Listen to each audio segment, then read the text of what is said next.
Police ने हैदराबाद के चर्चित रेड़ू हत्याकांड का खुलासा कर दिया है। हैदराबाद और रांची पुलिस ने संयुक्त कार्रवाई करते हुए 2 आरोपियों को गिरफ्तार किया, वहीं उनके एक सहयोगियों को हिरासत में लिया है। इन अपराधियों को सुखदेव नगर थाना क्षेत्र से गिरफ्तार किया गया। दरअसल हैदराबाद के रेड़ू के घर में रांची का हर्षा नौकर के रूप में काम करता था। 10 दिन पहले ही उसे काम पर रखा गया था। इसी दौरान उसने दूसरे फ्लैट के नौकर रोशन की मदद से रेड़ू की हत्या कर दी। हाथ पैर बांधकर कुकर से रेड़ू पर हमला बोल दिया और उसके बाद चाकू और कैंची से वार कर हत्या कर दी। नृशंस तरीके से की गई हत्या की जांच में जुटी पुलिस ने दोनों अपराधियों की तलाश की तो दोनों रांची के रहने वाले निकले, जिसके बाद रांची पुलिस की सहयोग से मदद से दोनों आरोपियों को गिरफ्तार कर लिया गया।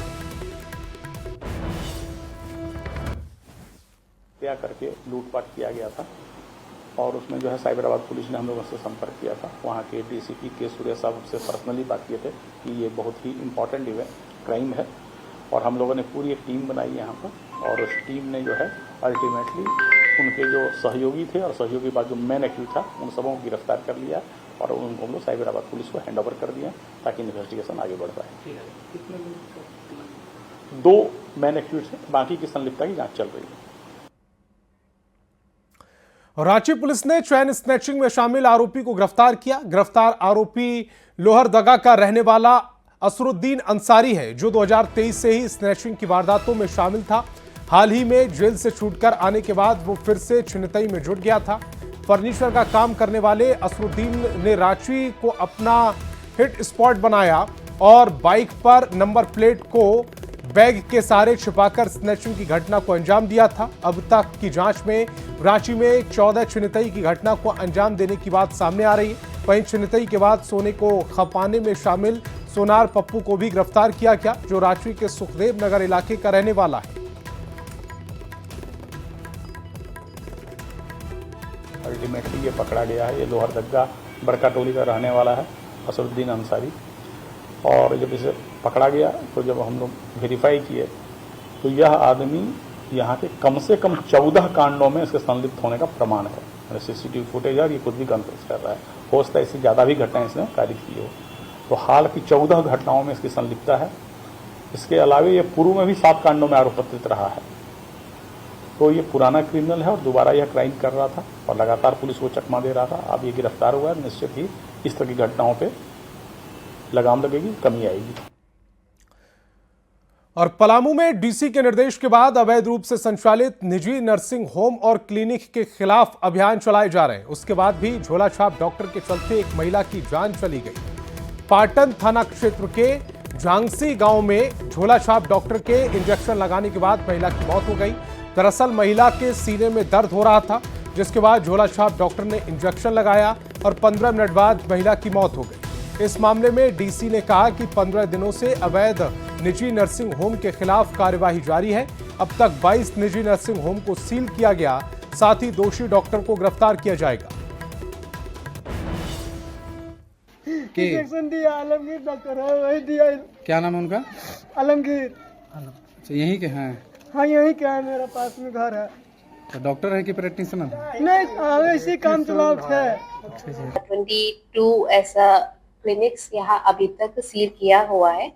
ये जारी रखेंगे हर महीने कम से कम तीनों मिला के जितना भी अनरजिस्टर्ड क्लिनिक्स है, खासकर अनरजिस्टर्ड क्लिनिक। उसके बाद ही हम लोग जो दूसरा जो होता है कि डॉक्टर्स को उपस्थिति वगैरह को देखेंगे, बट फर्स्ट राउंड में पूरा अनरजिस्टर्ड क्लिनिक्स को बंद सील करने का निर्देश। रामगढ़ से बड़ी खबर है। सीएम पशुधन योजना से अवैध निकासी के मामले में 24,81,000 की अवैध निकासी की गई है। फर्जी हस्ताक्षर कर यह राशि निकाली गई। फरवरी से जुलाई 2024 के बीच में यह राशि निकाली गई। सप्लायर और आईडीबीआई बैंक कर्मी पर केस दर्ज हुआ है। मामले की जांच में रामगढ़ पुलिस जुट गई है।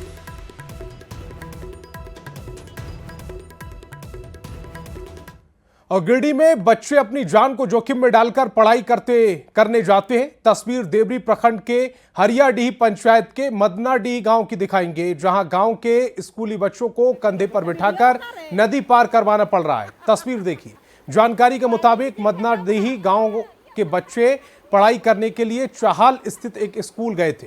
इसी बीच चाहाल और मदनाडीही गांव के बीच गुजरने वाली नदी का जलस्तर अचानक से बढ़ गया, जिससे बच्चे उस पार फंस गए। इसकी जानकारी होने पर गांव के लोगों ने बच्चों को कंधे पर बिठाकर नदी पार कराई। लोगों ने जनप्रतिनिधि और अधिकारियों से कई बार पुल और सड़क निर्माण की मांग की, लेकिन अभी तक कोई कार्रवाई नहीं हो सकी। दूरवर्ती क्षेत्र में, इस पिछड़ा वर्ग के क्षेत्र में इस तरह से कई घटना हो रहे हैं। आज यदि इस चीज़ पर यहाँ के ऊंचे जनप्रतिनिधि लोग अगर ध्यान नहीं देंगे, यहाँ आकर जायजा नहीं लेंगे, जांचेंगे नहीं, तो आने वाले समय में कई तरह की बड़ी घटना घट सकती है। यह सब समस्या अगर यदि झारखंड राज्य के मुख्यमंत्री के पास, अगर प्राइम मिनिस्टर के पास अगर ये सब समस्या इस राज्य का, इस प्रखंड का, देवरी प्रखंड का, इस थाना क्षेत्र के अंतर्गत की समस्या वहाँ तक पहुँचेगा, तो कहीं ना कहीं कुछ ना कुछ काम और यह समस्या को दूर करने के लिए कुछ हल जरूर निकलेंगे। इसलिए आपसे नम्र निवेदन है कि आप इन सभी समस्याओं पर पहल करें। बोकारो में सेल और बोकारो स्टील प्रबंधन के खिलाफ कर्मचारियों का गुस्सा फूट पड़ा। BSL अनधी शासी कर्मचारी संघ यानी कि BAKS की ओर से प्रबंधन के खिलाफ आक्रोश रैली निकाली गई। हजारों की संख्या में कर्मचारी प्लांट से काम कर निकले कर्मचारी इस रैली में शामिल हुए। संघ की मांग है जो अवैध बोनस फॉर्मूला लागू किया गया है उसे रद्द किया जाए, 39 महीने का एरियर बनाया जाए और प्रशासनिक दृष्टिकोण से जिन कर्मचारियों का दूसरा प्लांट में तबादला किया गया है उन्हें वापस लाया जाए। को बंद करें। इस तानाशाही को बंद कराने के लिए हम लोग चेतावनी स्वरूप प्रबंधन को ये चेतावनी दे रहे हैं कि हम आपके क्रियाकलाप से आक्रोशित हैं और ये आक्रोशित संख्या बल जो है ये आपको बताने के लिए है।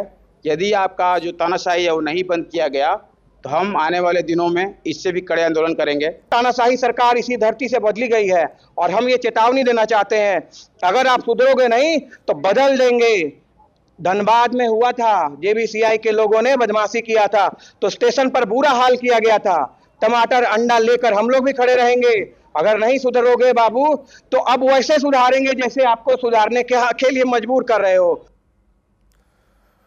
और हजारीबाग से बड़ी खबर है। न्यूज 18 की खबर का बड़ा असर हुआ है। कूपन के नाम पर ठगी मामले से जुड़ी यह बड़ी खबर। ठगी का पुलिस ने खुलासा किया। कोर्रा चौक के कई लोग हिरासत में लिए गए। इलेक्ट्रॉनिक गैजेट, पोस्टर, कूपन जब्त कर लिए गए। यूपी के रहने वाले बताए जा रहे हैं आरोपी। हजारीबाग से इस समय की बड़ी खबर आपकी टेलीविजन स्क्रीन पर। कूपन के नाम पर ठगी के मामले से जुड़ी यह बड़ी खबर। ठगी का पुलिस ने खुलासा किया। कोर्रा चौक से कई लोग हिरासत में लिए गए। इलेक्ट्रॉनिक गैजेट, पोस्टर, कूपन जब्त कर लिए गए। यूपी के रहने वाले बताए जा रहे हैं आरोपी।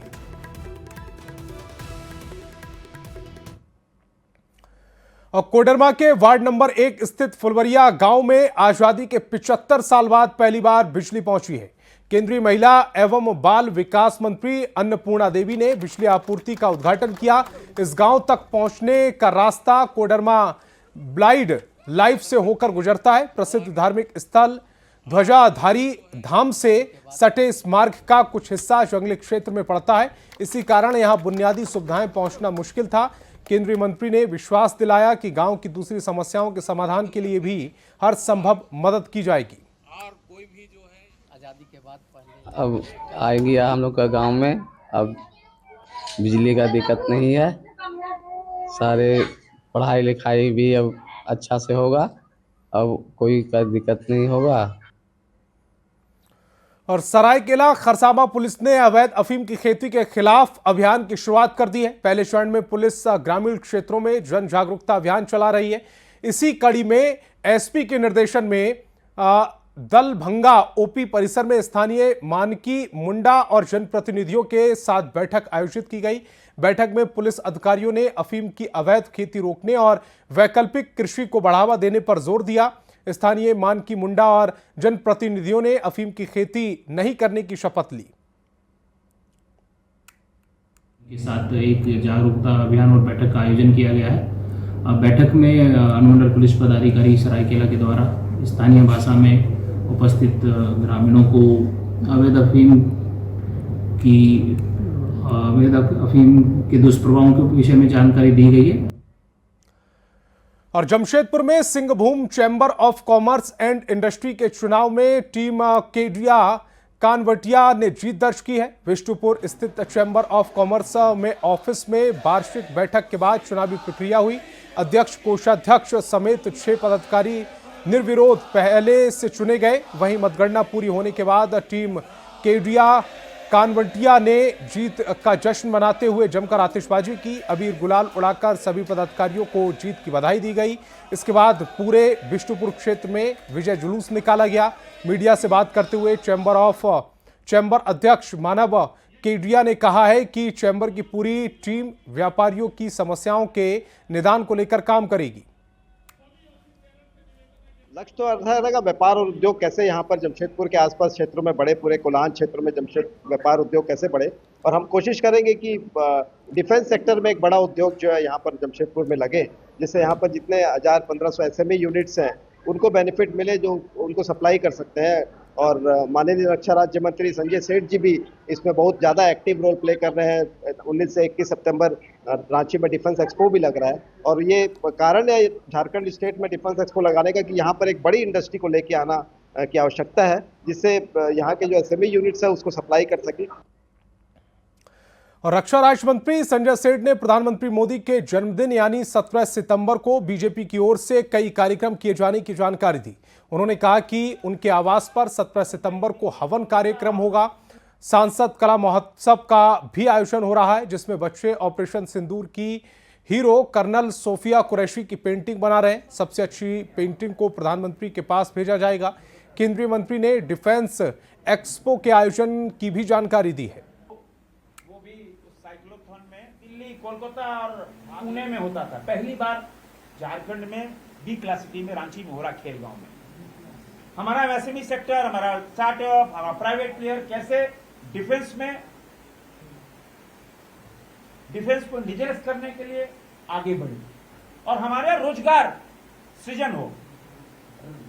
झारखंड में हजारों लाखों लोगों को रोजगार मिले, इस मुतालिक यह डिफेंस एक्सपो हो रहा है।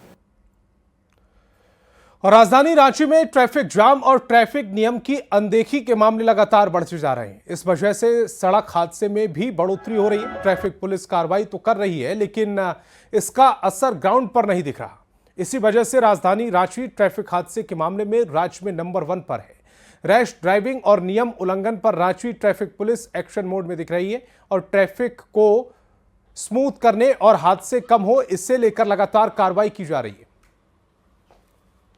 ट्रैफिक स्मूथ करने में सहायता मिल रहा है और लोगों से अपील भी है कि आप लोग वाहन चलाने समय मोटर वाहन अधिनियम के तहत जो भी रूल्स हैं, यातायात का जो भी नियम है उसका पालन करें और ज़्यादा से ज़्यादा रूल्स को फॉलो करते हुए यातायात को सुगम बनाने में रांची यातायात पुलिस की। रांची में दुर्गा पूजा और रावण दहन की तैयारी को लेकर जिला प्रशासन एक्शन मोड में है। केंद्रीय शांति समिति, पूजा समितियों और जिले के तमाम प्रशासनिक अधिकारियों और पदाधिकारियों के साथ एक बैठक आयोजित की गई। इस बैठक में नगर निगम और फायर ब्रिगेड के भी पदाधिकारी मौजूद रहे। मौके पर पूजा समितियों के सुझाव को सुना गया और उसके निवारण के लिए भी आश्वासन दिए गए। दुर्गा पूजा समितियों को महिला वॉलंटियर्स को भी रखने का निर्देश दिया गया ताकि महिला सुरक्षा में सिर्फ पुलिस ही नहीं बल्कि पूजा समिति की भी भागीदारी नजर आए। दुर्गा पूजा को उत्सव को संचालन के लिए सभी हम लोगों ने तैयारी की और control room round the clock functional रहेगी, कुछ ट्रैफिक रिस्ट्रिक्शंस रहेगी और सभी पंडाल जो है उसकी सुरक्षा के लिए हम लोगों ने जो गाइडलाइंस दिए उसको भी हम लोग अनुपालन के लिए सभी लोगों से अनुरोध किए हैं। सभी पंडाल में लकड़ियों का काम होता है, तो इस तरह की बिजलियों के तार का उपयोग हो कि वो लोड ले पाए, जो हमारे बिजली के उपकरण हों उस तरीके से कॉम्फर्टेबल हों। इसके अलावे किसी तरह की कोई अव्यवस्था नहीं हो, किसी तरह का जो है एंट्री एग्जिट में कोई दबाव न बने, ताकि पूरा का पूरा मेला सुचारू रूप से चले। इसके लिए पूजा कमेटी से सभी से चर्चा की गई, उनके सुझाव लिए गए। शांति समिति के सदस्यों ने भी सुझाव लिए गए, उन लोगों ने अपने सुझाव दिए जिन्हें नोट किया गया है, जिन पर गंभीरता से काम किया जाएगा। तो इस बुलेटिन में फिलहाल इतना ही।